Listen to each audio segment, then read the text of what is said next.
दहर त्रैव्य विचार चल रहा था कि पूर्व पक्षी कह रहे कि आकाश ब्रह्मपुर इत्यादि शब्दों से या आकाश शब्द से क्या लेना चाहिए, भूताकाश ही लेना चाहिए। परस्मिंश्च प्रयुज्य मानव दृश्यत है, क्योंकि इनको दोनों जगह प्रयोग होता हुआ देखा गया, भूताकाश में भी पर ब्रह्म में भी।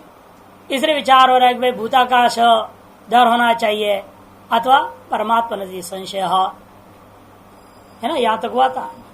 तथा ब्रह्मपुरम यदि किम जीवो अत्र ब्रह्म नाम तस्सीदम पुरम यदि शरीरम ब्रह्मपुरम अथ परसेव ब्रह्मणापुरम यदि ब्रह्मपुरम।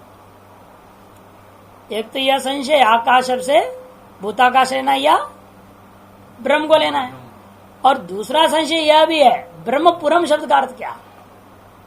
ब्रह्म शब्द से जीव लू, जीव का एक नाम ब्रह्म है, उसका पुरम शरीर, अतः साक्षात ब्रह्म पर ब्रह्म का ही पुर है, यथा श्रुतार्थी लिया जाए। किन जीवोत्र ब्रह्म नामा तस्य इदम इति पुरम शरीरम ब्रह्मपुरम अथवा परस्यैव ब्रह्मणः पुरम इति ब्रह्मपुरम, ये शंका है। तत्र जीवस्य परस्य व अन्यतर से पुरस्वामिनो दहराकाशत्व संशय, इसलिए विचार करना पड़ेगा चाहे जीव का या पर ब्रह्म का ये शरीर है, और इसमें रहने वाला वो जो दहराकाश है वह जीव या ब्रह्म, ये तय कर लेना पड़ेगा भूताकाश। तत्र आकाश शब्द से भूताकाश रूढ़त्वात् भूताकाश एवं च दहर शब्द प्राप्त। सबसे पहला पूर्व पक्ष प्राप्त इसलिए होता है कि भूताकाश ही लेना चाहिए, क्योंकि पूर्वाधिकरण न्याय के अनुसार रूढ़ितः या में चलना है तो रूढ़ी के आधार से चलते हैं, तो आकाश शब्द भूताकाश में ही रूढ़ है। भूताकाश एवं च दहर शब्द, इसलिए भूताकाश में ही दहर शब्द का प्रसिद्धि भी है, क्योंकि अल्पत्व दहर शब्द क्या है, अल्पत्व का अर्थ है, और भूताकाश अल्प है ही, परिच्छिन्न है। इति प्राप्तम तस्य दहर आयतनापेक्षया दहरत्व, क्योंकि कोई कहे कि नहीं भाई हम तो व्यापक आकाश को विभू मानते हैं, तो कहते दहर आयतनापेक्षा दहर। ये शहर है ना, ये जो शरीर है, ये शरीर कैसा है, छोटा है। दहर आयतन, अल्प आयतन की अपेक्षा से उस आकाश को भी दहर आकाश कहा दिया। इस शरीर की अपेक्षा करता हुआ उनके लिए जवाब दे रहे, जो लोग आकाश को कार्य नहीं मानेंगे तो कोई आपत्ति नहीं, फिर भी इसका नाम दहर आकाश हो जाएगा, क्योंकि ये दहर छोटा सा आयतन में शरीर में रहने वाला होने से दहर आयतन अपेक्षा दहरत्वम, छोटा सा आयतन का दृष्टिकोण से आकाश में दहरत्व का कथन हो गया मान लो। माने पूर्व पक्ष का किसी भी तरह आपको भूताकाश ही माननी चाहिए, चाहे वेदांत दृष्टिया हो चाहे अन्य मत दृष्टिया हो, यहाँ पर तो भूताकाश ही ग्रहण करने योग्य है। एक और हेतु देता है, यावान वायम आकाश तावानेश अंतर हृदय आकाश भायाभ्यंतर भाव कृत भेद से उपमान उपमेय भाव, उपमान उपमेय भाव भी है। बाह्य आकाश को अंतराकाश के साथ उपमान उपमेय भाव भी कर रहे हैं। यावान वायम आकाश, जितना लंबा चौड़े बार वाला आकाश है, तावान एश अंतर हृदय आकाश, उतनी ही लंबी चौड़ी ये हृदय के भीतर वाला आकाश है, कह रहे हैं। इस प्रकार बाह्य आकाश और आभ्यंतर आकाश रूपी भेद की कल्पना की गई है। बाह्य आभ्यंतर भाव कृत भेदस्य उपमान में भाव को स्वीकार किया, इससे भी भूताकाश लगता है। द्याव पृथ्वी आदि तस्मिन् अंत समाहितम, और द्यूलोक पृथ्वीलोक आदि सारे लोग भी आकाश में ही समाहित है, वह पंक्ति भी भूताकाश लेने में विरोध नहीं है। अवकाशात्मना आकाश से एकत्वात्, अवकाश रूपी आकाश में एकत्व है, उसके अंदर सारा चीजें रह जाएंगे, सबको अवकाश देता ही है। अच्छा, सबका आयतनत्व भूताकाश में हो सकता है। पहला पूर्व पक्ष हो गया, अथवा से दूसरा पूर्व पक्ष आरंभ होता है, अथवा जीवो दहर इति प्राप्तम, दहर आकाश से जीवात्मा को लेना चाहिए। क्यों? ब्रह्मपुर शब्दात, कि ब्रह्मपुर शब्द है, ब्रह्मपुर है तो ब्रह्म से जीव कहां से ले लोगे आप? कहते जीवस्य ही इदम पुरम सत शरीरम ब्रह्मपुरम इत्युच्यते, क्योंकि ये जीव का शरीर है, जीव का शरीर होते हुए भी उस जीव को ब्रह्म से अभेद करता हुआ ब्रह्म पूर्ण नाम कह दिया गया। सारी दुनिया में तो प्रसिद्ध है ये शरीर किसका है? जीव का है। जीव का ही शरीर करके सभी जानते हैं, प्रसिद्धि वैसे ही है। इसलिए जीवस्य इदम पुरम, सब जीव का यह नगर है, शरीर है, यह होते हुए भी ब्रह्मपुरमित्युच्यते, इसको ब्रह्मपुर का कह दिया। कहते जीव का शरीर कैसा निर्णय लिया, ब्रह्म का क्यों नहीं होगा साक्षात? कहते क्योंकि तस्य स्वकरुणा उपार्जितत्वात्, तस्मने शरीर, शरीर को जो है ये जीव ने क्या किया, अपने कर्म से प्राप्त किया, इसलिए जीव का ही शरीर पक्का है। जीव का शरीर होने पर भी उसको ब्रह्म शरीर करके उसका क्या होगा, फिर गौण वृत्ति से प्रयोग मानना पड़ेगा। ब्रह्म शरीर कैसे कह दिया इसको, ब्रह्मपुरम कैसे कह दिया? गौण वृत्ति से कह, है तो जीव का लेकिन कह दिया ब्रह्म का। जैसा होता है लक्ष्मण मंदिर बोल देते हैं, अब मंदिर जाओ तो लक्ष्मण थोड़े हैं वहां पर, एक ही है, हनुमान जी भी हैं, दुर्गा जी भी हैं, और पता नहीं 2500 देवता। बड़े बड़े मंदिरों में तो आप देखो एक नाम रहता है, अंदर जाओ तो 36 देवता हैं, है कि नहीं? अनेकों मंदिर है, लेकिन एक प्रधान तक पर आपने कह दिया, बाकी सबको गौण कर डाले, है ना? तो सर यहां पर क्या है, जीव को गौण कर दिया और ब्रह्मपुरम कह दिया आपने। वास्तव में ब्रह्म यहां गौण है, जीव ही प्रधान है। इसलिए कहते हैं भक्त्या च तस्य ब्रह्म शब्द वाच्यत्व, है ना? भक्त्या माने गौण वृत्त्या, गौण वृत्ति से जीव भी ब्रह्म शब्द वाच्य है, ये कहा। क्योंकि जीव को ब्रह्म मानना नहीं चाहता ना पूर्व पक्षी, तो जीव और ब्रह्म का अभेद नहीं मानता है। इसलिए पूर्व पक्षी का दृष्टि से जीव क्या है, जीव में ब्रह्म शब्द गौण वृत्ति से प्रयोग हो सकता है। भक्त्या च माने गौण वृत्त्या च तस्य ब्रह्म शब्द वाच्यत्वम, तस्य माने जीवस्य ब्रह्म शब्द वाच्यत्वम। अतएव जीव का शरीर को यह हमने ब्रह्म का शरीर कह दिया। और सबसे बड़ी बात है यहां श्रुतार्थ को त्यागना ही पड़ेगा, श्रुतार्थ ग्रहण नहीं कर सकते। ब्रह्म का कैसे कह दोगे? क्या ब्रह्म का कोई शरीर से संबंध होगा? नहीं, परस्य ब्रह्मण शरीरेण स्वभाव संबंधो अस्ति। ये पर ब्रह्म है, उसका किसी शरीर आदि के साथ स्वभाव संबंध हो नहीं सकता है। तत्र प्रस्वामिन पुरैगदेश अवस्थानम दृष्टम। और दूसरी बात, यदि वो जीव फिर को कैसे आपने कह दी जीव का शरीर है, पूरे शरीर में जीव होना चाहिए, हृदय में क्यों कहते हो? तदनंतर हृदय क्यों कहा? कहते कोई दिक्कत नहीं, जैसे पूरा देश का मालिक होता है राजा, फिर भी कहाँ रहता है वो? पूरा देश में रहता है, ऐसा कोई नहीं कहता। कहाँ है राजा? पूरा कहते राजमहल में रहता है। फिर पूरा देश का राजा हो, अपने महल का राजा है, अपने महल का भी नहीं, अपने कमरे का है, अपने कमरे का भी नहीं, अपने बिस्तर का है, बोलना पड़ेगा जहां बैठा है। वैसे तरीका है जहां बैठे वहीं का है वो। तो इस तरह से होता नहीं, लेकिन अभिमान किसका कर रहा है उसके ऊपर निर्भर होता है, रहे कहीं भी, लेकिन अभिमान जितने का कर रहा है उतने का वो माना गया। जैसे व्यवहार में उसी प्रकार से अगर रहता तो है जीव हृदय में, इसका अभिमान पूरे शरीर में है। तद पुरस्वामी पुरेग देश अवस्थान, पुर के स्वामी, पुर का एक देश राजमहल आदि में देखा हुआ है, यथा राज्ञ, जैसे राजा का जो है विचार आप देखते हैं, उसी प्रकार से मनोपाधिक से जीव मनश्च प्रायण हृदय प्रतिष्ठित अतो जीव से इदम हृदय अंतरावस्थानम स्यात्। और मनोपाधि वाला जीव है, और मनश्च प्रायण हृदय प्रतिष्ठित, मन जो है प्राय हृदय में प्रतिष्ठित होता है। इसलिए कह दिया गया अतो जीवस्य इदम हृदय अंतरावस्थानम स्यात्। इसे जीव के लिए खत्म कर दिया कि हृदय के भीतर में रहता है।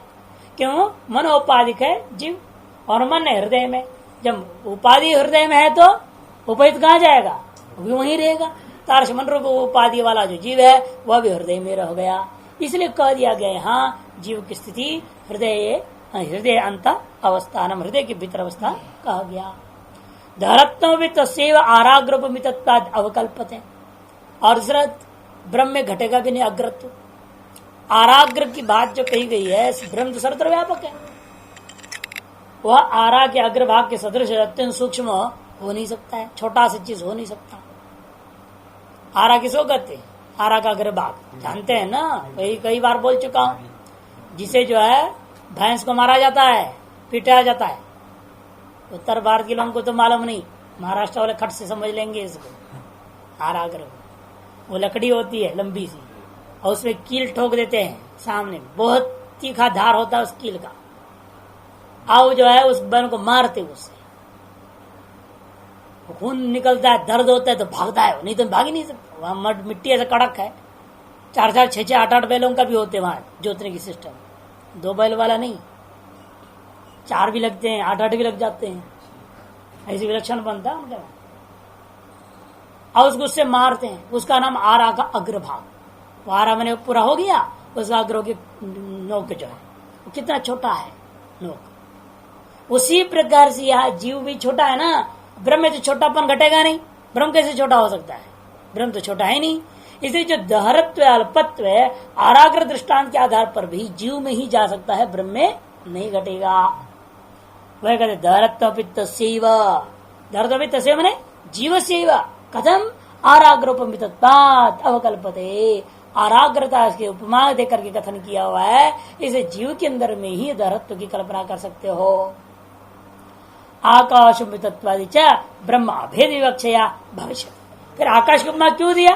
कहते आकाश की उपमा इसलिए दिया है ब्रह्म के साथ अभेद कथन करने की इच्छा से। है तो ये जीव छोटा, लेकिन आकाशवत व्यापक होने के नाते भी यह ब्रह्म से अभिन्न है। ब्रह्माभिन्न तो दृष्टिया आकाश की उपमा दी गई है, और उस जीव की अपना सोपाधिक दृष्टिया उसमें आराग्र दृष्टान देकर दहरत्व भी कथन हुआ। दोनों कथन परस्पर विरुद्ध नहीं है, दृष्टिभेद से व्यवस्था हो सकता है। न छात्र दहर से आकाश से अन्वेष्टव्यत्तम विजिज्ञासितव्यत्तम च श्रूयते। और दूसरी बात, यह अन्वेष्टव्य क्या है? आत्मा है। न दहर अन्वेष्टव्य है, न आकाश जिज्ञासितव्य है। कहते दहर से आकाश से च अत्र मनस्मिन् प्रकरणे अन्वेष्टव्यत्तम विजिज्ञासितव्यत्तम च न श्रूयते। तस्मिन् यद अंध, क्योंकि उससे भी आगे बढ़ाया, उसके भी भीतर है जो, ऐसे कह दिया। दहर आकाश बना करके फिर कहते उससे भी भीतर है जो, ऐसा कह देते हैं। वो जो कहा है इति पर विशेषणत्वेन उपादानात्, यहाँ पर का पर विशेषणत्वेन, उससे भिन्नत्वेन विशेषणत्वेन ग्रहण किया हुआ है। तस्मिन् यद अंत है ना, यहाँ दहर आकाश में अन्वेष्टव्यत्व है, तब जिज्ञासुत भी नहीं सुना जाता, किंतु पर के विशेषण रूप से उसका ग्रहण है। पर मैंने कोई दूसरा, पर मैंने पर ब्रह्म नहीं, पूर्व पक्षी दृष्टि, ये पूर्व पक्ष बोल रहा है ना, यह इसलिए पर से मतलब कोई दूसरे की अपेक्षा, इस आकाश से भिन्न, दहर से भिन्न, जो इस आकाश और दहर में रहने वाला है वो अन्वेष्ट, ऐसा पूर्व पक्ष कहता है। पर विशेषणत्वेन वो अन्य विशेषणत्वेन उपादान इति। अत उत्तरम ब्रूम परमेश्वर एवं दहर आकाश भवितुमर्हति। इसमें जवाब में कहते हैं भाई परमेश्वर ही दहर आकाश हो सकता है, न भूताकाशो जीवो वा। भूताकाश भी हो नहीं सकता, जीव भी नहीं हो सकता। अच्छा, अकस्मात क्या हेतु है? हेतु क्या दे रहे हो? कहते उत्तरेभ्यो वाक्य शेषगतेभ्यो हेतुभ्य। उत्तरेभ्य इतना ही था सूत्र में, उसकी व्याख्या कर दी। उत्तरेभ्य माने उत्तर वाक्य गतेभ्य, उत्तर में जो वाक्य शेष हैं उनमें विद्यमान जो हेतुओं के कारण से।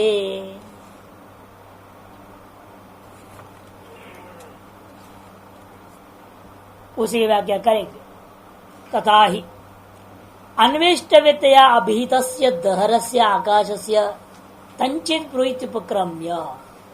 अन्वेष्टव्य जो अभिहित अन्वेष्टव्य रूपेण कथित जो दहर आकाश है वो कैसे आरंभ हुआ? उस शांतोग्य में पहले तंचेत ब्रूहित उपक्रम किया। किं तदत्र विद्यते यद अन्वेष्टव्यम यद्वा जिज्ञासितव्यम आक्षेप पूर्वकम प्रति समाधान वचनम भवति। फिर उसका आक्षेप किया, किम तदत्र विद्यते यद अन्वेष्टव्यम यद्वा जिज्ञासितम, यह है क्या वो तत्व जो अन्वेष्टव्य है, जिज्ञासा करने योग्य है या अन्वेषण करने योग्य है, बताओ। ऐसा आक्षेप किया, अर्थात वह तात्पर्य कुछ भी नहीं है, ऐसा बोलना चाह रहा है कोई। कहते नहीं ऐसे मत कहो, सब ब्रूयात। जब कोई ऐसा आक्षेप करे उसके जवाब में उसको कहना चाहिए, क्या कहना चाहिए? यावान वयम आकाशस तावान एष अंतर्हृदय आकाश उभे अस्मिन् देव पृथ्वी अंतरिव समाहित इत्यादि ये समाधान वाक्यों को बोलना चाहिए। इसलिए अन्वेष्टव्यत्वेन अभिहित दहराकाश का उपक्रम और उपसंहारी समाधान वचनों को देख रहे हैं हम। तत्र पुंडरीक दहरत्वेन प्राप्त दहरत्वस्य आकाशस्य प्रसिद्ध आकाश औपम्येन दहरत्वं निवर्तयन्। ये उपमा जो है भूताकाश सिद्धि के लिए नहीं है। बाह्याकाश और अंतराकाश को जो है उपमान उपमेय भाव से जो कथन हुआ, इसका लक्ष्य यहाँ दहराकाश शब्द वाच्य भूताकाश सिद्धि के लिए नहीं है। फिर किस लिए है उपमा? उस उपमा का काम है जो दहरत्व प्राप्त उपाधि के कारण से, हृदय रूपी उपाधि के कारण से दहरम वेश्म, दहरम वेश्म ब्रह्मपुरम है ना, फिर उसमें दहर आकाश का हो दिया। दहर वेश्म होने के नाते आकाश में भी दहरत्व आ गया। शरीर क्या है? अल्प है। इस अल्प शरीर में विद्यमान हृदय रूपी गुफा भी अल्प है। तदवचन आकाश जो कह करके भी अल्पत्व उसके अंदर आ गया था। औपाधि की अल्पत्व का निवारण करने के लिए बाह्याकाश की उपमा दी गई है, न कि इस अंतराकाश को बाह्यवत भूतत्व सिद्ध करने के लिए नहीं। अंतराकाश को भी भौतिकत्व सिद्ध करने के लिए बाह्याकाश की उपमा नहीं दिया गया है, किंतु बाह्याकाश की उपमा जो दिया गया है वो जो अंतराकाश में आया हुआ औपाधि की जो दहरत्व है उसको निवृत्त करने के लिए है। पुंडरीक दहरत्वेन प्राप्त दहरत्वस्य, पुंडरीक कैसा है? वो अल्प परिमाण वाला है, उसके कारण से उस अंतर आकाश में भी दहरत्व आ गया था। प्राप्त दहरत्वस्य आकाशस्य, ऐसा कौन है? वो अंतराकाश। पुंडरीक का दहरत्व के कारण से उस अंतर आकाश में, बात जान के अंतर आकाश शब्द प्रयोग करेंगे बार बार। अंतर आकाश के अंदर क्या हो गया? दहरत्व आ गया था। उस दहरत्व को दूर कैसे करें? प्रसिद्ध आकाश औपम्येन दहरत्वं निवर्तयन्, प्रसिद्ध आकाश की उपमा के माध्यम से प्राप्त उस दहरत्व को निवृत्त करते हुए भूताकाशत्वं धरा से आकाश से निवर्तयति, इसलिए भूताकाशत्व का ही एक तरह से निवृत्ति हो गया। दहरत्व की निवृत्ति के द्वारा भूताकाशत्व की निवृत्ति कर दी गई है। किसमें? उस दहराकाश अंतराकाश के अंदर। इति गम्यते, ऐसे मालूम होता है। यद्यपि कहते लेकिन आपने तो पूर्वाधिकरण से रूढ़ को मजबूत किया, रूढ़ ही लेना चाहिए, तो यहाँ हम रूढ़ ले रहे हो तो क्यों नाराज हो रहे हैं आप? क्यों उसको त्याग रहे पक्ष को? कहते यद्यपि आकाश शब्द भूत आकाशे रूढ़, हम भी मानते हैं आकाश भूताकाश में रूढ़ है, तथापि तेनैव तस्य उपमा नोपपद्यते, लेकिन करें क्या हम? यहाँ स्वयं से स्वयं की उपमा दे दिया गया है। इसे ज्ञापन होता है यहाँ पर हम रूढ़ को त्यागना पड़ेगा। रूढ़्यर्थ को त्याग करके प्रकरणानुसार लक्ष्यार्थ आकाश से ब्रह्म ही ग्रहण करना पड़ेगा। क्यों? यदि यहाँ भूताकाश ही आकाश का रूढ़्यर्थ इष्ट होता तो यावान आकाश करके बाह्य आकाश को उपमा में लेकर के अंतराकाश के उपमान में भाव की सिद्धि नहीं करते। स्वयं के अंदर ये भी भौतिक, वो भी भौतिक है। आप अंतराकाश के भौतिक कह दोगे तो भौतिक से भौतिक का ही उपमा, भौतिक आकाश से भौतिक आकाश की उपमा करने का मतलब क्या? स्वयं से स्वयं की उपमा कर देना, यह तो असंभव दोषग्रस्त है।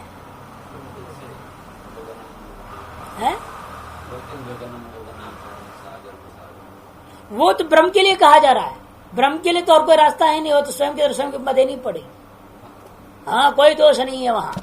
वो क्यों? यहाँ भी कहेंगे अगतिक गतिक में कल्पना कर सकते हैं। अगतिक गति हो तो जब यहाँ वाक्यार्थ की दूसरी गति हो सकती है तो क्यों मानूंगा? अब आ रहा है कि सब बात जवाब आ जाएगा। तेनैव तस्या तेनैव उपमा नोपपद्यते, भूताकाश को भूताकाश के द्वारा उपमा देना उपपन्न नहीं हो सकता है। यदि भूताकाश आशंका निवर्तिता भवति, इस तरह से भूताकाश की आशंका ही खत्म कर दिया गया। तो वही पूर्व पक्ष कहेगा अरे एक के अंदर अभी हम कल्पना कर लेंगे ना, बाह्याकाश अंतराकाश, यावन अयम कह करके बाह्य बता दिया है, फिर अंतराकाश लिया है, तो बाह्य और अंतरत्व में भेद को लेकर के स्वयं के द्वारा स्वयं की उपमा हो सकती है। कि भेदकृत है ना, उपाधिकृत बाह्यत्व और अंतरत्व भी उपाधिकृत भेद तो मान लिया, ऐसा औपाधि की भेद को लेकर के भूताकाश का भूताकाश में उपमा देने में कोई दोष नहीं मानता है पूर्व पक्षी। ननु एकस्यापि आकाशस्य बाह्याभ्यंतरत्व कल्पितेन भेदेन उपमान उपमेय भाव संभवति इत्युक्तम। हमने पहले कह दिया है जो उत्थापन करते वक्त पूर्व पक्ष को कि एक ही यद्यपि आकाश है लेकिन बाह्यत्व और आभ्यंतरत्व में कल्पित भेद के द्वारा उपमान उपमेय भाव संभव है, यदि चेत नैवम संभवते। ऐसे कल्पित भेद को लेकर व्यवहार कहाँ होता है? अगति का यंग गति ही स्यात्, अगतिक गति में ही ऐसी की जाती है। जहाँ देखते कुछ दूसरे कोई रास्ता ही नहीं, वाक्यार्थ नहीं तो बन ही नहीं पाएगा, अनर्थक हो जाएगा वाक्य। उस स्थिति में मजबूरी में हमें कल्पित भेद के रूप में भाव दे सकते हैं। राम रावणयोरुद्धम राम रावणयोरिव, ये प्रयोग किया, वो गलत नहीं है, इसलिए और कोई गति भी नहीं है वहां। और इन पौराणिक गति भी दे देते हैं, वो कहते हैं महाराज क्यों गति नहीं है, कल्प भेदात व्यवस्था दे दो, छुट्टी ना, ऐसा कल्प भेद से मान लेते हैं। नया भी कहते हैं नृसिंह, एक ही तो हुआ, दूसरा हुआ कि नृसिंह, फिर नृसिंहत्व जाति कैसे होगा, नृसिंहत्वाच्छिन्न कैसे कर दोगे? तब कल्प वेदात अनेक नृसिंह भगवान हो चुके हैं, इसलिए नृसिंहत्व जाति हो जाएगा, है ना। ये कब मानी जाएगी इस तरह की? जब और कोई गति न रह जाए। इसलिए अगति का ही इयं गति, यद काल्पनिक भेद आश्रय, जब काल्पनिक भेद को आश्रय करके वाक्यार्थ बोध कराया जाए, ये वहीं पर होता है जहां पर अन्य कोई गति संभावना ही न हो। और मान भी लो आपके मत को कुछ देर के लिए, तभी व्यवस्था नहीं दे सकोगे आप। यदि यहां भी तुम डटोगे का नहीं यहां भी अगति गति है, तब क्या करोगे? उसका तो जवाब देना पड़ेगा। यदि कोई डट जाए, नहीं जी हम नहीं मानते, अतर धूमो से कोई डट रहा है, अरे नहीं वहां धुआं भले दिखाई दे रहे पहाड़ में, अग्नि नहीं हो सकती है, तो क्या करोगे उसको? है उसको व्यभिचार तर्क देना पड़ेगा। यदि अत्र वन्य धूमस्तु वन्यमास्तु, यदि या वन्य नहीं है और धूम मात्र कहते हो, फिर तो इस दुनिया में मानना पड़ेगा धूम वन्य जन्य न स्यात्, फिर तो धुआं वन्य से उत्पन्न ही नहीं होता है, मानना पड़ेगा। वन्य और धुआं का कार्य कारण भाव को भंग कर दोगे तो अगले का हट खत्म हो जाता है। उसी प्रकार यहां पर भी हमें कुछ रास्ता निकालने पड़ेगा। यदि कोई हट करे नहीं यहां भी अगति गति हम मानेंगे भाई, तो जवाब देते हैं अपिच कल्पयित्वा भी वेदम उपमान उपमेय भावं वर्णेता परिच्छिन्नत्वात् आभ्यंतराकाश न बाह्याकाश परिमाणत्व उपपद्येता, तब भी नहीं बनेगा। क्यों? यदि कल्पना करके भेद को आप उपमान उपमेय भाव को वर्णन करना भी चाहेंगे तो भी नहीं हो सकता, क्योंकि आप परिच्छिन्न का परिच्छिन्न के साथ उपमान उपमेय भाव कर दे रहे हो, ये भी अनुचित है। क्योंकि यदि आप यहाँ अंतराकाश को भूताकाशित करना चाहते हैं, उपमान उपमेय भाव का बीच में कौन सा साधर्म ले रहे हो बताओ? इसको भूताकाशित करना चाह रहे हो, हृदयावच्छिन्न आकाश को भूताकाशित सिद्ध करना चाहते हो, इसकी भूताकाश की स्थिति के लिए उपमा आपने बाह्याकाश दिया है, तो कौन से धर्म को लेकर दिया? महत् परिमाण को देना पड़ेगा, तभी तो भी भूताकाश होगा। और जो महत् परिमाण बाह्याकाश में है, क्या अंतराकाश में महत् परिमाण है? यदि नहीं है तो उसको भूताकाश कैसे सिद्ध होगा भेद की कल्पना करके? जिसलिए यह परिच्छिन्न है, इसलिए आप भूताकाश को जो उपमा बना करके, बाह्य भूताकाश को उपमा बना करके इस परिच्छिन्न अंतराकाश में भूताकाशत्व को सिद्ध नहीं कर सकते। हेतु बनाना पड़ेगा ना, अंतराकाश भूताकाश महत् परिमाण, हेतु तो दो कुछ। क्या सादृश्यता लिया तुमने? वो जो सादृश्यता का धर्म आप लेते वही क्या होगा? हेतु बनेगा। अंतराकाश भूताकाश भवितुमर्हति, कदम हेतु तो महत् परिमाण तो कहना पड़ेगा भूताकाश सिद्ध लेने के लिए, लेकिन महत् परिमाण है नहीं, तो फिर कल्पना करके क्या फायदा हुआ? भेद की कल्पना करके। इसीलिए मान भी लिया जाए कल्पित भेद को उपमान में भाव के लिए, फिर भी आपका जो लक्ष्य था भूताकाश की सिद्धि, वो सिद्ध नहीं हो सकती, अतः व्यर्थ ही कल्प। ये सिद्धांत कहता है कि अपिच कल्पित्वा भी भेदम अनुमानो उपमान में भाव वर्णयता परिच्छिन्नत्वाद आभ्यंतर आकाश से न बाह्याकाश परिमाणत्व उपपद्येता। इसलिए आभ्यंतर आकाश में बाह्य आकाश का जो परिमाण है वह कभी नहीं हो सकता, क्योंकि यह परिच्छिन्न है। उसके अलावा और कोई धर्म नहीं जिसके आधार पर आप उसको अंतराकाश भूताकाश सिद्ध करें। आकाश का कौन सा धर्म है? कोई धर्म ढूंढो, बाह्याकाश का ऐसा धर्म ढूंढिए जिससे अंतराकाश में भूताकाश तो सिद्धि हो जाए। वह क्या शब्दाश्रित लोग हैं क्या? अंतराकाश शब्दाश्रित है क्या? और यत्र शब्दाश्रितम तत्र भूताकाश तुम सिद्ध कर सकते हैं? नहीं, क्योंकि वो तो जो है शब्दाश्रित में जो कहा गया उन्होंने वास्तविक शब्द से अभिन्न नहीं है। वहां भी उन्होंने क्या शब्द विशेष गुणकम आकाशम में भी विशेष गुण केवल व्याख्यानार्थ है। टीपा नीचे है ना व्याख्या, तर्क संग्रह में भी नीचे लिखा हुआ है। क्योंकि वो लोग इस बात को स्वयं नहीं मानते तो हम कैसे उस धर्म को लेंगे? वो तो आकाश में भूतत्व इसलिए मानते हैं क्योंकि महत् परिमाण वाला है और यथा वायु तथा अमूर्त है। आकाश भूतत्व, आकाश भूतत्व क्यों मानते हो? अमूर्तत्वात् वायुवत्। अमूर्त कैसा हुआ? आकाश अमूर्त क्रियावत्तात्। क्रिया कहां से होती है आकाश में? कहते संयोगात्मक क्रिया होती है। संयोगानुकूल क्रिया हो रही कि नहीं हो रही है?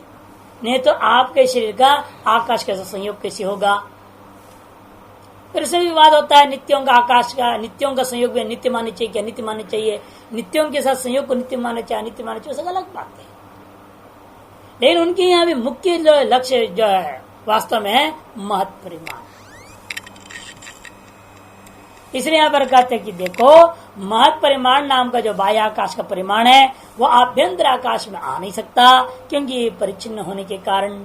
अतएव एतादृश कल्पित भेद निरूपित उपमा में भाग के माध्यम से भी आप इस अंतराकाश में भूताकाशत्व की सिद्धि नहीं कर सकते हैं? नहीं माने तो खत्म, उसकी सिद्धांत सत्यानाश हो जाएगा। स्व सिद्धांत हानि है।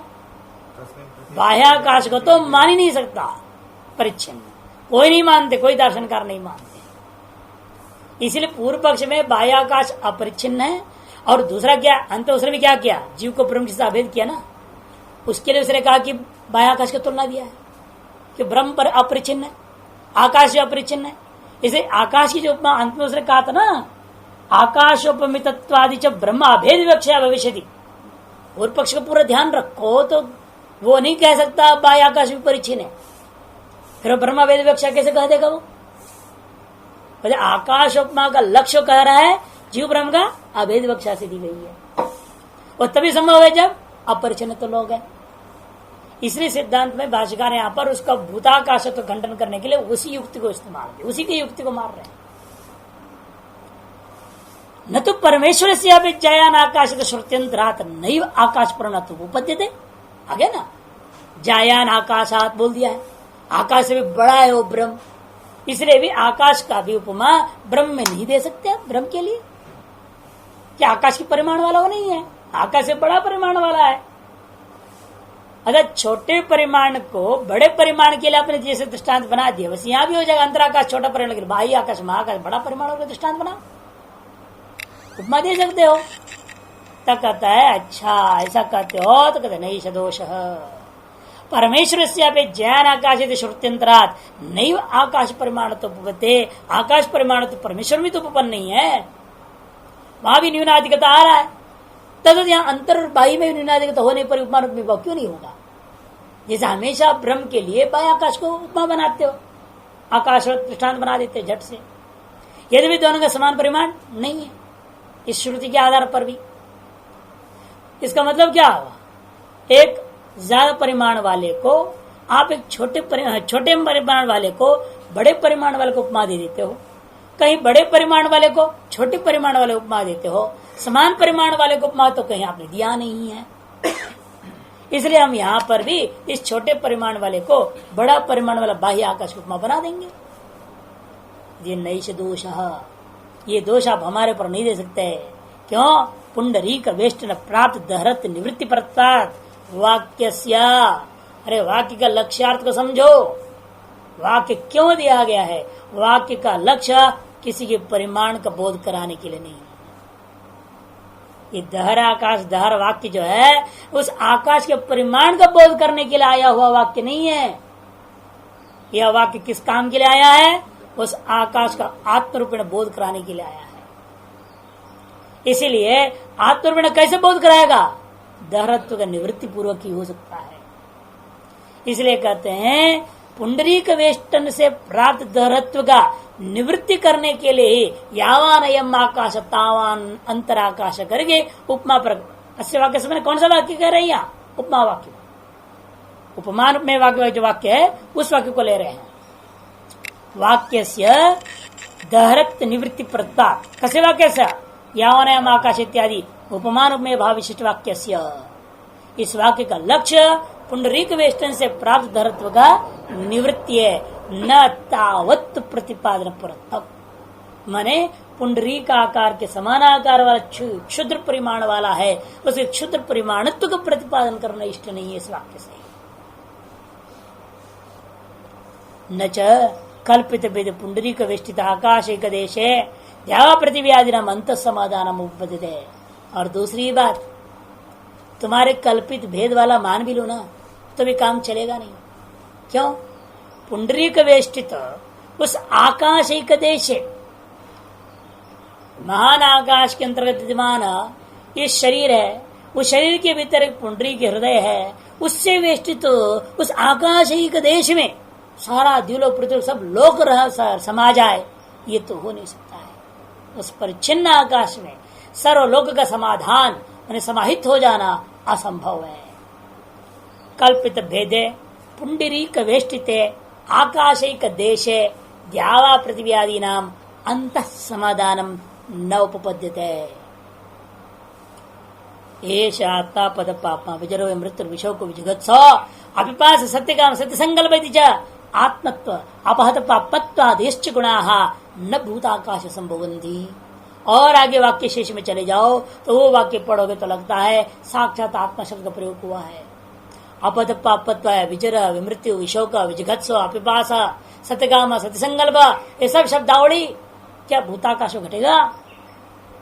असंभव। इसलिए कि देखो ये जो आत्मत्व अपहत पापत्व आदि जो गुण जो कथन है धर्मों का कथन हुआ वह भूताकाश में न संभवंती, भूताकाश में हो नहीं सकता है। यद्यपि आत्म शब्दों जीव संभवती, तो चलो भूताकाश का खंडन हो गया, जीवात्मा को तो ले लो, वह आत्मत्व तो घट जाएगा, अपत पापत्व भी आ जाएगा। कहते यद्यपि आत्म शब्दों जीवे संभवती तथापि इतरेभ्य कारणेभ्य जीवाशंका पे निवर्तिता भवती। विचारों कैसे घटाओगे? नहीं तो बूढ़ा हो जाता है, दुखी हो जाता है, विषयों को भी नहीं घटेगा, सदा शोक में डूबा हुआ है। वहां तरती शोक मातृति ही हुआ है, बाती हुई है, और कैसे शोक से तर जाए, है ना। इसलिए जो है शोकवान में विशोक कैसे घटेगा? इत्यादि अन्य धर्म है ना, वो नहीं घटे सकते हैं। यद्यपि आत्मशब्द वाले जीव में घट जावे, फिर भी इतर जो कारण इतर कारण मैंने आपत्पात भी भले आ जाएगा, विजय विमृत्यो विशोक विजुगत्सा ये सारी चीजें ना ये जीव में बिल्कुल ही नहीं विचार किया जा सकता। अच्छा, कारण जीव आशंका पे निवर्तिता, जीव पक्ष की आशंका भी निवृत्त हो गई। नहीं उपाधि परिच्छिन्न से आराग्रोपमित जीव से पुंडरीक वेष्टन कृतं दहरत्वं शक्यं निवर्तयितुम्। और उपाय से परिच्छिन्न आराग्र से उपमित उस जीव पुंडरीक वेष्टन कृत दहरत्व जीव के अंदर आया हुआ है, उसको अन्य किसी प्रक्रिया से आप निवृत्त कर भी नहीं सकते। न निवर्तयितुं शक्य। ब्रह्मा भेद विवक्ष्य जीव से सर्वदत्तादि विवक्ष्यता। कहते भाई ये जितने भी शब्दावली है ना, अपदपात्ता विजरो विमृत्यु विशोक इत्यादि, ये ब्रह्मा भेद विवक्षा से ले लो। जीव जो है ब्रह्म से भिन्न है, इसलिए जीव की प्रशंसा परक हो गया। तो जीव को कह जा रहे तू तो भाई विजरो है, विमृत्यु है, विशोक है, क्या दिक्कत है इसे लेने में? ब्रह्मा भेद विवक्षया जीव से सर्वगतत्वादि विवक्षीयता। जीव के अंदर भी सर्वगतत्वादि सारे धर्मों की विवक्षा की जा सकती है। चेत अच्छा यद आत्मतया जीव सर्वगतत्वादि विवक्षेत तस्य ब्रह्मण, अरे जिसको आत्मत्वात् ब्रह्म कह करके आप धर्मों के इसमें आरोप करना चाह रहे हो, सीधे ब्रह्म क्यों नहीं लेते हो? सीधे ही प्रकरण में ब्रह्म मान के ब्रह्म में मान लो, बात खत्म हो जाएगी। गौण वृत्ति करने का प्रयोजन भी तो होना चाहिए। वही करे देखो, यद आत्मत्या जीव से सर्वतत्वादि विवक्षित, यदि आप ब्रह्म के साथ अभेद की विवक्षा करते हो, जीव में सर्वतत्वादि की विवक्षा करने लगेंगे, उससे पहले प्रकरण क्या करेगा? तसीव ब्रह्मण साक्षात सर्वतत्वादि विवक्षताम इति युक्तम। उस साक्षात ब्रह्म में क्यों नहीं मानते हो सर्वतत्वादियों को? विवक्षा आसानी से विवक्षा करना ही है। विवक्षा करोगे तो विवक्षा करने के लिए आपको क्या करना पड़ रहा है? उपमान विभाग के बाद जबरदस्ती लाना पड़ता है। जबरदस्ती लाने का मतलब क्या है? आपको अधीन किसका होना पड़ता है? समाख्या की अधीन जानी पड़ेगी ना, कि श्रुति लिंग वाक्य प्रकरण स्थान समाख्या, इसमें देश स्थान ले लो, अन्य अन्य हेतुओं को ढूंढना पड़ेगा। और यह प्रकरण प्रमाण क्या करेगा? उससे पहले कहने ब्रह्म का है तो ब्रह्म सीधा अन्वय कर देगा। जब तक आप ब्रह्म के अभेद सिद्ध करने लगो, उससे पूर्व में क्या हो जाएगा? ब्रह्म में ही ग्रहण हो जाएगा। पहले तो ब्रह्म से अभेद जीव सिद्ध करनी पड़ेगी ना। उसकी सिद्ध किए बिना इन धर्मों को जीव में विवक्षित आप नहीं कर सकते। विषयों को विमृत्यु इत्यादि धर्मों को जीव में विवक्षित करने के लिए पहले आपको क्या करना पड़ता है? ब्रह्म जीव का अभेद विवक्षा करनी पड़ेगी। एक विवक्षा के लिए दूसरी विवक्षा, उसकी सिद्धि की ना विवक्षा नहीं हो पाएगा। जब तक इतना गौरव काम करते रहेंगे, उससे पहले ही सीधे ही श्रुति प्रमाण लग जाएगा। यहाँ पर प्रकरण प्रमाण श्रुति प्रमाण मिलकर काम कर जाएंगे। वो सब कल्पना करते रह जाओ। यद्यपि उक्ता ब्रह्मपुरमिति जीवेन परस्य उपलक्ष्यत्वात् राज्य जीवसेव इदं पुरस्वामिनः पुरेक देशवर्तित्व वस्तु इति। और पक्ष ब्रह्मपुरम शब्द से भी जीव पर मिलेना। क्यों? पर जीवे न परस्य उपलक्षित, जीव के द्वारा पर को उपलक्षित किया गया है। उसी प्रकार जिस प्रकार से राज्य जीव से इदम पुरस्वामी ने राज्य के समान दृष्टांत बना दिया था। जैसा राजा पूर्व का एक देश में रहता है, पूरे देश का मालिक होते हुए, उसी प्रकार से यह जीव भी जो है इस शरीर पर पूर्व के एक देश में रह रहा है। अत्र ब्रूमहा, उस विषय में भी हमारे जवाब यह है, परस्यैव इदं ब्रह्मणपुरम सत शरीरम ब्रह्मपुरम इत्युच्यते। पर ब्रह्म का ही सीधे ही इसका शरीर मान लो तो ब्रह्मपुरम शब्द वाक्य जो श्रुतार्थ का प्रत्याग करना नहीं पड़ेगा। गौण वृत्ति से जीव से भिन्न करता हो ब्रह्म को, फिर ब्रह्म का जो शब्द प्रयोग कर दे जीव के लिए, ऐसे कहना तो गौरव काम होगा। श्रुतार्थ प्रत्याग करनी पड़ेगी, उसे सीधे मान लो तो ब्रह्म शब्द तस्मिन् मुख्यत्वात्, के ब्रह्म शब्द तो उसी में मुख्य है, जीव में गौण हो जाएगा। तो लेकिन हमने कह दिया ना भाई, शरीर का संबंध ब्रह्म के साथ हो नहीं सकता है, इसलिए यह मजबूरी है। ब्रह्म का वाक्यार्थ श्रुतार्थ को त्यागना पड़ेगा, मुख्यार्थ को त्यागिए, गौण में ले जाइए। कहते तस्यापि अस्ति पुरेण अनेन संबंध, यानी ब्रह्म का भी इस पुर के साथ संबंध हो सकता है। कैसा होगा? उपलब्धि अधिष्ठानत्वात्, उपलब्धि का अधिष्ठान है वो। आप सबके जीवों का अनुभूति के लिए क्या है? ब्रह्मानुभूति कहाँ होगी? उसी हृदय में होना। उपलब्धि का अधिष्ठानत्व न ये शरीर क्या हो गया? वो ब्रह्म का पुर हो गया। इसलिए ब्रह्मपुरत्व में कोई विरोध नहीं है। तस्यापि अस्ति पुरेणानेन संबंध कदम उपलब्धि अधिष्ठानत्वात्। कैसे पता चला ब्रह्म की उपलब्धि का ये अधिष्ठान है हृदय? कहते क्योंकि यहीं पर तो आया है प्रश्नोपनिषद में, स ए तस्मात् जीव घनात् परात् परम पुरुषयं पुरुषम इच्छते, कह दिया। स ए तस्मात् जीव घनात् परात् परम, जो स्वयं अपने विषय वाक्य ही चल रहा है, परात् परम पुरुषयम, पुरुषयम पुरुषम अविशेषण है ना, पुरुषयम हो गया, शुद्ध करो उसको, ठीक करो, ई मात्रा आगे भाग गया, पुरुषयम पुरुषयम हो गया है हमारे यहाँ। जिनके यहाँ ठीक है सब कुछ नहीं करना, जिनके यहाँ गलत है ठीक करना। सवायम पुरुष सर्वास पुरुष पुरुषय, वृदारण्यक में भी कहा वह यह जो आत्मा है ब्रह्म पुरुष है और सकल पुरियों में रहने वाला होने से इसका नाम पुरुषय हो गया। इत्यादि श्रुतिभ्यः, इत्यादि श्रुतियों से स्पष्ट है उपलब्धि का अधिष्ठान यह ब्रह्म का, इसलिए ये पूर्व हो गया शरीर होने के नाते उपलब्धि का दृष्टांत कौन है? ये शरीर है, इसलिए ब्रह्म प्रति उसमें आसानी से हो गया। अथवा जीवपुर एव अस्मिन् ब्रह्म सन्निहितम उपलक्ष्यते। द्वासपूर्ण से जैसा कि आधार पर बोल रहे हैं, अरे जीव को पूरी मान लो, चलो तुम्हारे पक्ष के अनुसार हम चलते हैं, फिर भी ब्रह्म सन्निहितम उपलक्ष्यते। जीव पूर्वभूता इस शरीर में ब्रह्म भी सन्निहित है, क्योंकि अधिष्ठान भूत ब्रह्म के बिना जो है केवल जीव का पूर्व बन के शरीर रह भी नहीं सकता। ब्रह्म को छोड़ करके ये केवल जीव का पूर्व बन के रह सकता है क्या? कभी नहीं हो सकता। इसलिए वहां पर रहा था वो सामान्य को पकड़ो जो बीच वाला है, प्रतिबोध विदितम मथन। प्रतिबोध विदितम में समझाया गया है कि मान जाने एक लाइट जल रहा है, अभी तो सामान्य प्रकाश है, एक टार्च यहां जला दो, एक वहां जला दो, एक वहां जला दो, कोई भी लाइट जला दो, विशिष्ट प्रकाश दिखता है। लेकिन वह विशिष्ट प्रकाश कहाँ है? क्या वो सामान्य प्रकाश को निकाल दिया वहां से और खुद बैठ गया? और इसलिए एक विशिष्ट प्रकाश और दूसरे विशिष्ट प्रकाश के बीच में केवल है क्या सामान्य प्रकाश, या उस विशिष्ट प्रकाश का अधिष्ठान रूपेण सामान्य ही है? विशिष्टम शुद्धा नातिरिच्यते। क्योंकि वो विशिष्ट जो चीज है ना, शुद्ध को त्याग कर रह ही नहीं सकता है, उसके अस्तित्व तो ही नहीं रहता कि वो सामान्य प्रकाश पर ही विशिष्ट प्रकाश विराजमान है।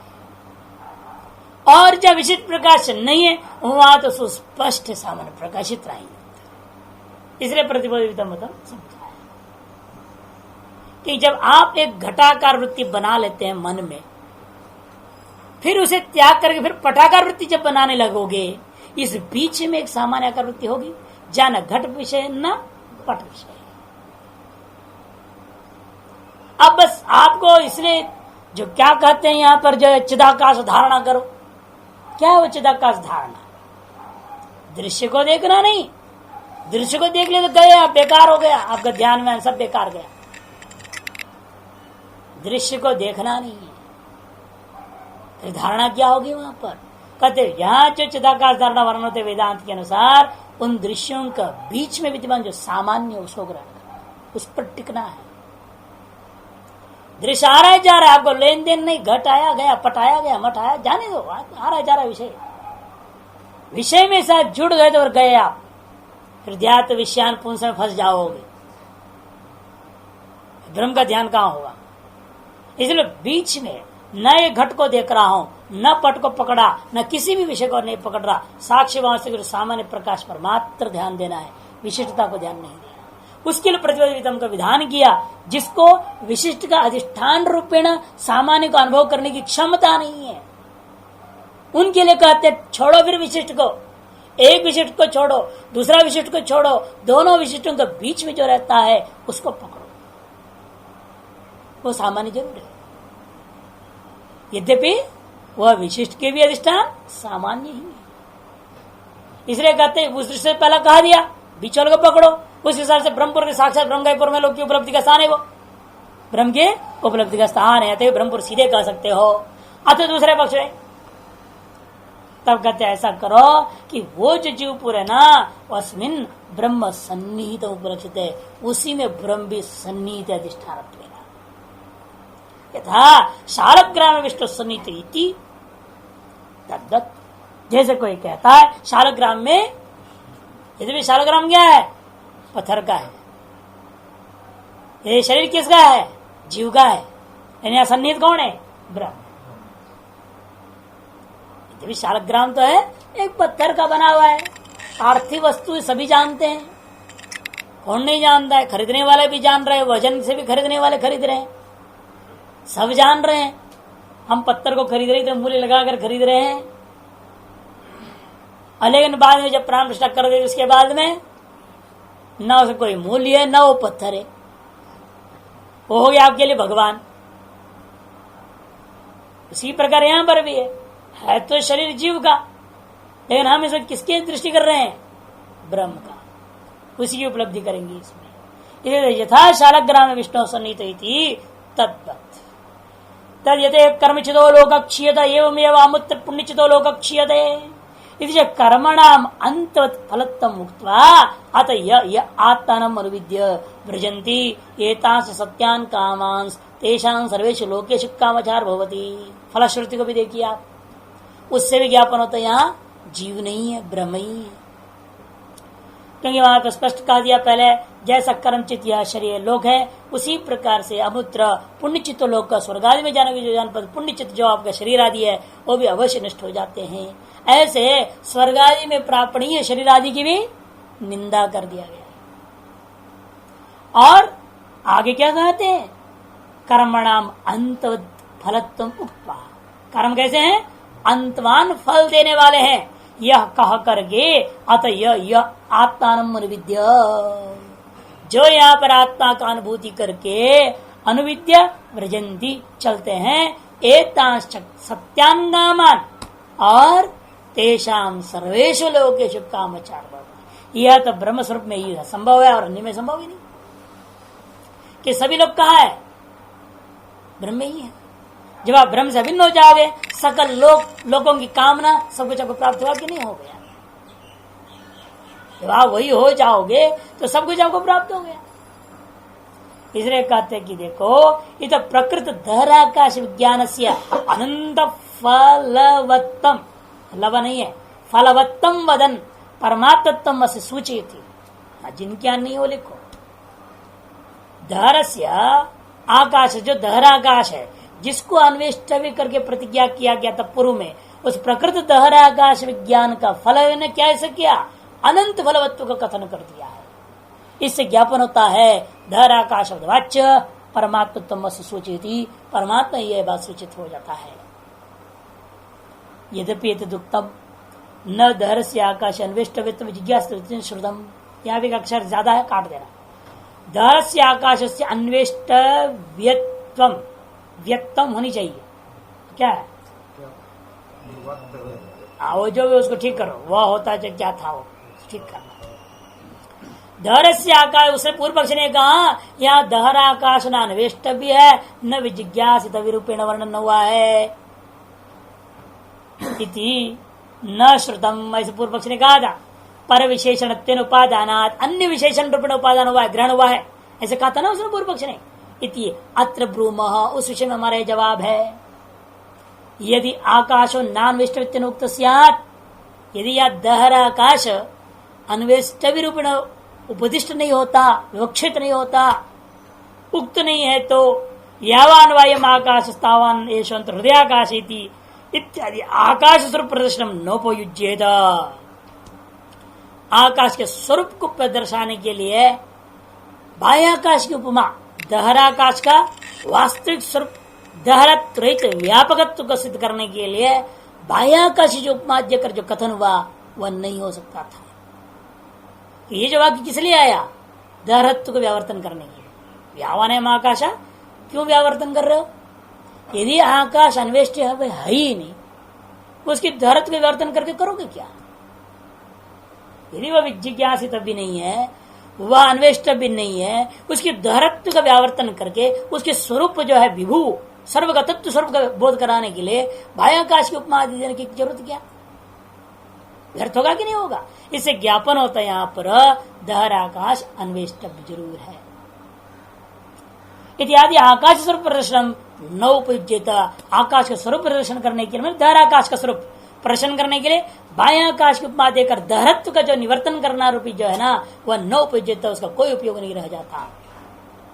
इसलिए मानना पड़ेगा एतादृश मार्ग में भाव के आधार पर भी यह अन्वेष्टव्य दहराकाश ही है, और वह दहराकाश आत्मा ही है, क्योंकि अनंत फलवत्व श्रुति से सिद्ध होता है।